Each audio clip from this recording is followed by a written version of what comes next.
நண்பர்களே, இன்னைக்கு காலையில தம்பி ஒரு ஃபங்க்ஷனுக்கு கிளம்பிட்டேன். அதுக்கு முன்னாடி அப்பாவுக்கு இன்னைக்கு பிளட் சாம்பிள் கொடுக்கணும் ஹாஸ்பிட்டலில் போயிட்டு. அதுக்கு மார்னிங்கே வந்து பார்த்தீங்கன்னா கியூ நின்று ஸ்டார்ட் பண்ணிடுவாங்களாம். நாங்கள் 6 மணிக்கு போகக்குள்ளேயே அங்கே ஒரு 20 பேர் கிட்ட நின்றுட்டு இருந்தாங்கப்பா. அதனால் அப்படியே ஃபங்க்ஷன் போகிறதுக்கு முன்னாடி அப்பா வந்து பார்த்தீங்கன்னா அப்படியே ஹாஸ்பிட்டலில் விட்டுட்டு அவரு கியூவில் நிற்க விட்டுட்டு நம்ம ஃபங்க்ஷனுக்கு கிளம்பிட்டோம். என்னடா அப்பாவை மட்டும் தனியாக ஹாஸ்பிட்டலில் விட்டுட்டு நீ ஒண்டியே ஜாலியாக வைப் பண்ண போறியான்னு சொல்லிட்டு கேட்காதீங்க. ஒரு 1 or 2 ஹவர்ஸ்லேயே வந்து பார்த்தீங்கன்னா நான் ரிட்டர்ன் வந்துடுவேன். அதுவும் இல்லாமல் இந்த பிளட்லாம் கலெக்ட் பண்ணுறதுக்கு 8 மணிக்கு தான் டோக்கன் கொடுக்கவே ஸ்டார்ட் பண்ணுவாங்களாம். ஸோ அதனால் பிரச்சனை இல்லை, நம்ம ஒரு 8 8:30க்குலாம் வந்து பார்த்தீங்கன்னா இங்கே ரீச் ஆகிடலாம். பாத்தீங்களா மார்னிங் வைப் எப்படி இருக்குன்னு சொல்லிட்டு லைட்டா மிஸ்ட் மாதிரி கலந்துதான் இருக்கு. ஆனா எனக்கு தான் உள் மனசுல என்ன இது மிஸ்டா இல்லனா புகையான்னு சொல்லிட்டு தெரியல. சரி ப்ரோ, அப்படியான ஃபங்க்ஷன் போறேன்னு சொல்லிட்டு தான் கேட்பீங்க. வேற ஒன்றும் கிடையாது, நம்ம கூட காலேஜ் படிச்ச ஃப்ரெண்டோடைய புதுமனை புகு விழாக்கு தான் போறோம். அதுல நம்மளையும் இன்வைட் பண்ணியிருந்தானா, நான் மட்டும் தனியா போயிருப்பானான்னு சொல்லிட்டு டவுட் தான். நம்ம ஃப்ரெண்ட்ஸ்லாம் வரானுங்களா, நம்ம ஃப்ரெண்ட்ஸ் எல்லாம் வரானுங்களா, அதனால கேங்கா போலான்னு சொல்லிட்டு தான் ஒரு பிளான்.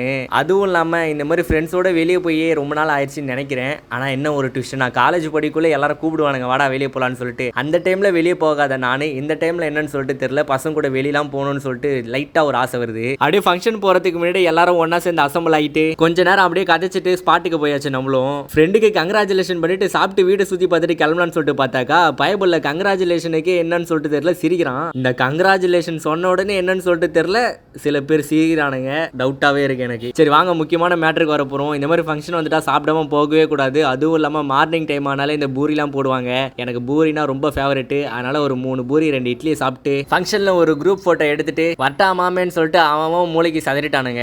நம்மளும் அப்படியே வீட்டுக்கு வந்துட்டு அப்பாவுக்கு காலை உணவை எடுத்துக்கிட்டு ஹாஸ்பிட்டலுக்கு போயாச்சு. பட் லக்கிலி வந்து பார்த்தீங்கன்னா ஹாஸ்பிட்டல் ஒர்க் இன்னைக்கு மார்னிங் 9:30க்குலாம் முடிஞ்சிருச்சு. அப்படியே வீட்டுக்கு போயிட்டு சரி நேரத்தை செலவழித்து விட்டு தம்பி பொறுப்பா இன்னைக்கு 10 மணிக்கெல்லாம் வேலை கிளம்பிட்ட பார்த்துக்குங்க.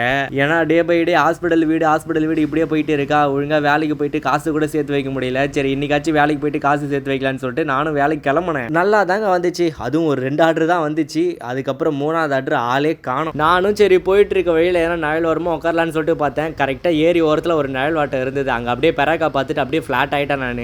அப்புறம் என்ன ஒரு பாட்டை கேட்டுட்டு இயற்கையும் நானும் சொல்லிட்டு தனிமையை ஃபீல் பண்ணிட்டு இருந்தேன். கிட்டத்தட்ட ஒரு 1/2 மணி நேரத்துக்கு மேலே அங்கே தான் உட்காந்துருந்தேன்னா பார்த்துக்குங்க. ஆனால் 1 மணி நேரமாக ஆர்டரே வரல. அதுக்கப்புறம் சரி ஆஃப் பண்ணிட்டு வீட்டுக்கு போகலான்னு சொல்லிட்டு பார்த்தாக்கா அப்போதான் ஒரு ஆர்டர் அடித்தான். நம்மளும் அதுக்கப்புறம் வர ஆர்டர்லாம் கொடுத்துட்டு இருக்கக்குள்ள ஒரு மாதிரி டயர்டாகவும் கேராகவும் இருந்துச்சா. சரி அதனால் அப்படியே ஒரு இளநீரை போட்டு தள்ளியாச்சு. அப்புறம் ஒரு 4 மணிக்கா வீட்டுக்கு வந்துட்டு மதிய உணவு முடிச்சுட்டு சரி இதுக்கப்புறம்லாம் வேலைக்கு போகிற மாதிரி இல்லை, ஏன்னா ஆர்டரே ரொம்ப டல்லாக வந்துட்டு இருக்கு. சரி இன்னைக்கு ஒரு ரெஸ்ட்டை போட்டுடலான்னு சொல்லிட்டு தான் பார்த்தேன். சரி அதுக்கப்புறம் தேவையில்லாமல் சோஷியல் மீடியாலாம் யூஸ் பண்ணிட்டு ஈவினிங் ஒரு 7 மணி பக்கம் போல் பூஸ்ட் வித் மில்கை குடிச்சிட்டு தம்பி மட்டை ஆகிட்டம் பார்த்துக்குங்க.